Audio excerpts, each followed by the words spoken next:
Hello, I'm Dustin with Kruger's Training Academy and Kruger Instruments, and today we're going to do a video on the LA County specific version of the, I guess what they call it, the Sight 2 double check valve test.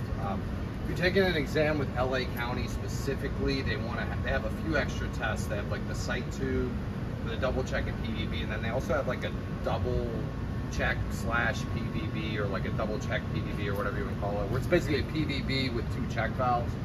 So we want to make some videos to help you prepare for that exam. To do that, you have to have a sight tube that's I believe 36 inches, which I think would be good for this. I believe these are 18-inch long, and then so 2 of them will be 36. It comes out of the County of Los Angeles Department of Public Health Backflow Prevention Assembly Testing Manual. This is what they base their test on.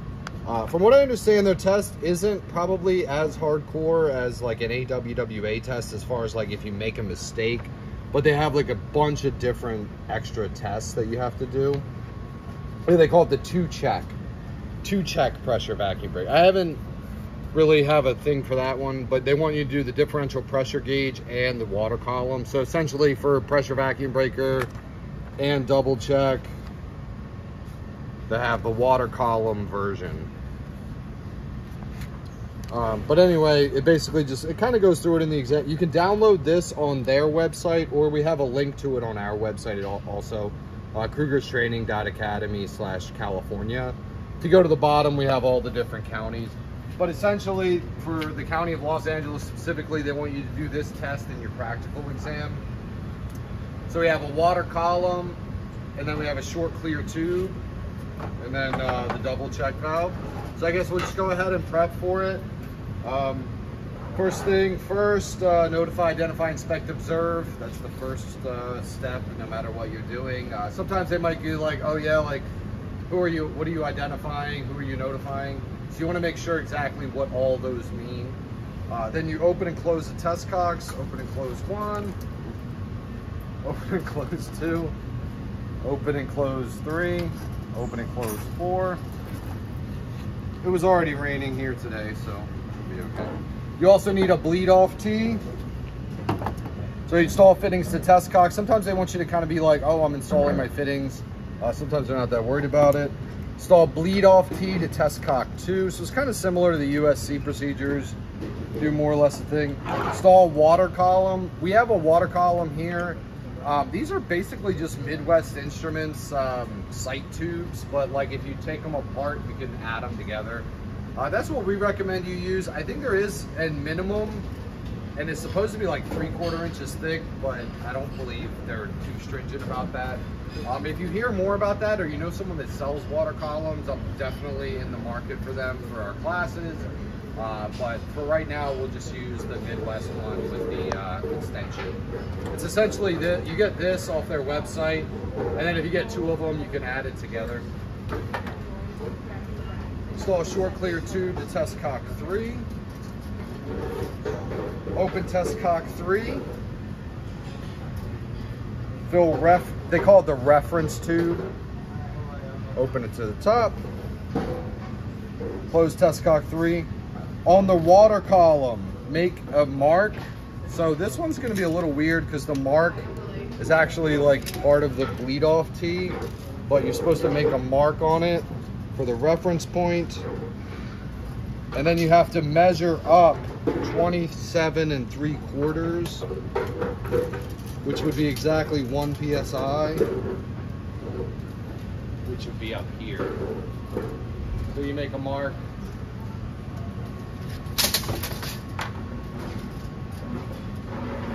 It's a little wet out here, but that's the mark. You can kind of see it. And that will be the same for the second test as well. So that's marked as 1 PSI. You open and fill water column above the 1 PSI reading. So they don't really care if it's much above. I just kind of did it to almost the top. You can kind of see the water level there. Has to be at least 27 3/4, which will be right there, but we went a little above that. Close shut off 2. Close, or no. Yeah. Close shut off 2, close shut off 1. You open test cock 3 first. So that's one of the things you think you'd open test cock 1 first, or test cock 2 first, but no. Open test cock 3 first. You're supposed to go exactly in order as their little sheet says. Then you open test cock 2. If you notice, the water has not dropped. It is still up at that little thing. If it dropped a little bit, but it's still above the reading, then that's actually still good. But if it didn't drop at all, you say check valve 1 is passing. So the idea is that this water column is going through test cock 2, pushing against the check valve. Then test cock 3 has no pressure, or the water column's just a little bit below that. So essentially it's not leaking. Like the check valve is holding the water pressure. If you were to simulate a leak, you would open, these are test prep stands for like the USC. If you had a leak, what happens is the water will come out test cock 3. So if you notice, it keeps dropping. So if you do this test and it starts dropping, that means you have a leaky check valve. So you would mark it as leaking if you saw that. And you'd also see water coming out of the little reference tube. So next we'll go to the next one. Close test cocks, remove equipment. It says to remove all the equipment. You don't just move it over, you have to remove all of it. You want to do the steps exactly how they write them.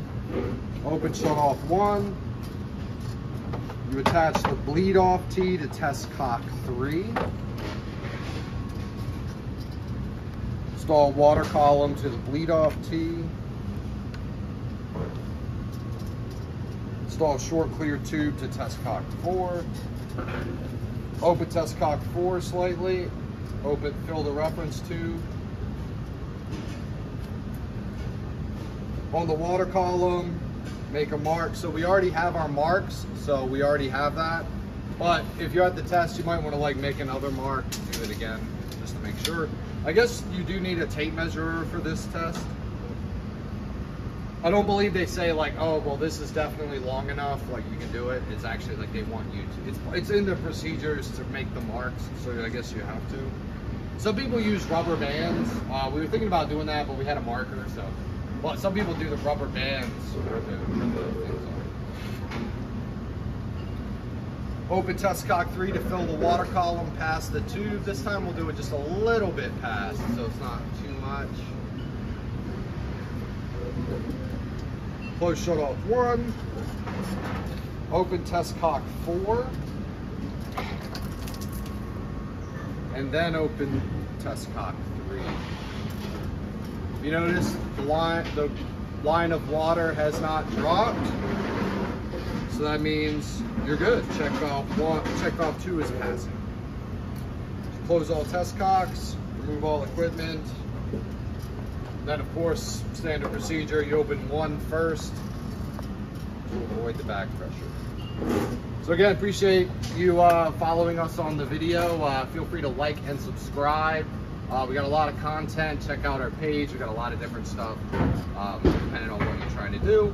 And then I guess good luck with your exam. If you haven't taken one of our classes, definitely check us out on the next one. Or if you have more students, it's krugerstraining.academy.